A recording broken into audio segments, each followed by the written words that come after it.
ہونا چاہے گا، کہے گا یا اللہ مجھے دنیا داروں کا محتاج نہ بنا، اپنی بارگاہ سے عطا فرما۔ جو لوگوں سے بے نیاز ہونا چاہے گا اللہ لوگوں سے بے نیاز کر دے گا، اور فرمایا جو صبر کا ارادہ کرے گا اللہ اسے صبر کی توفیق بھی عطا فرما دے گا۔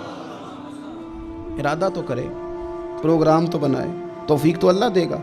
جو صبر کا ارادہ کرے گا اللہ صبر کی توفیق بھی عطا کر دے گا۔ اور حضور صلی اللہ تعالیٰ علیہ وسلم فرمانے لگے یاد رکھو کسی بندے کو جو بہترین تحفہ دیا گیا ہے نا، اگر کسی کو کوئی بہترین عطیہ ملا ہے تو پھر اللہ تعالیٰ نے اسے صبر عطا فرمایا ہے۔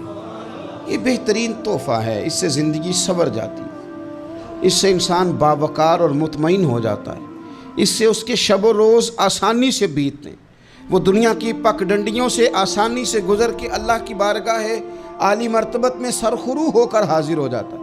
لیکن اگر بے حوصلہ ہو،